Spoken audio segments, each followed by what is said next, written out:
देशवा के शान ह तिरंगा हमर जान ह। देशवा के शान ह तिरंगा हमर जान ह।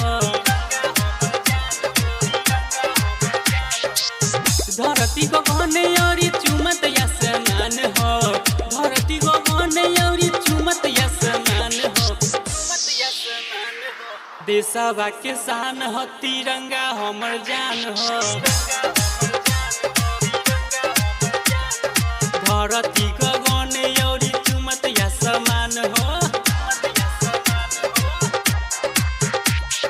लहराएगा तिरंगा अब नीले आसमान पर, भारत का नाम होगा अब सबकी जुबान पर।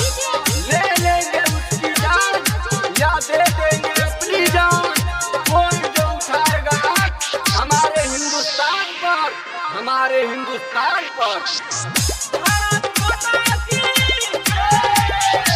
हरे तिरंगा हो ऊंचे गगन, ओ पे तो कुर्बान बाते ये तन। ओकरे में हमरो त बसल बा मन, रक्षा करब हम जन्मो जन्म। हरे तिरंगा हो ऊंचे गगन, ओ पे त कुर्बान बाते ये तन। ओकरे में हमरो त बसल बा मन, रक्षा करब हम जन्मो जन्म। ओकरे त सेवा कर देश के जवान ह। देशवा के शान ह तिरंगा हमर जान ह।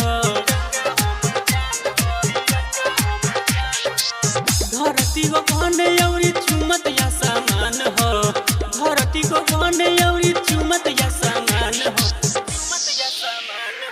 देशवा के शान ह तिरंगा हमर जान ह। धरती गगन और चुमत आसमान ह। आजादी की कभी शाम नहीं होने देंगे, शहीदों की कुर्बानी बदनाम नहीं होने देंगे।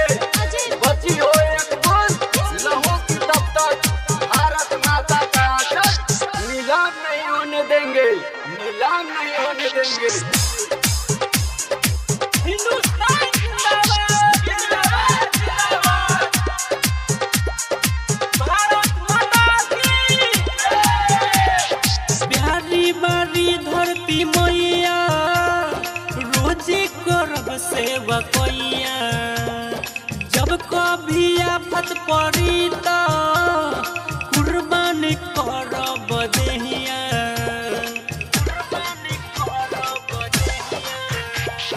प्यारी बारी धरती मैया, रोजे करब सेवा कैया।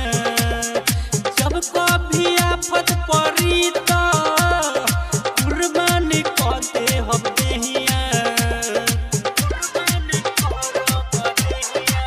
उनके से जुड़ल हो आन बानी शान ह।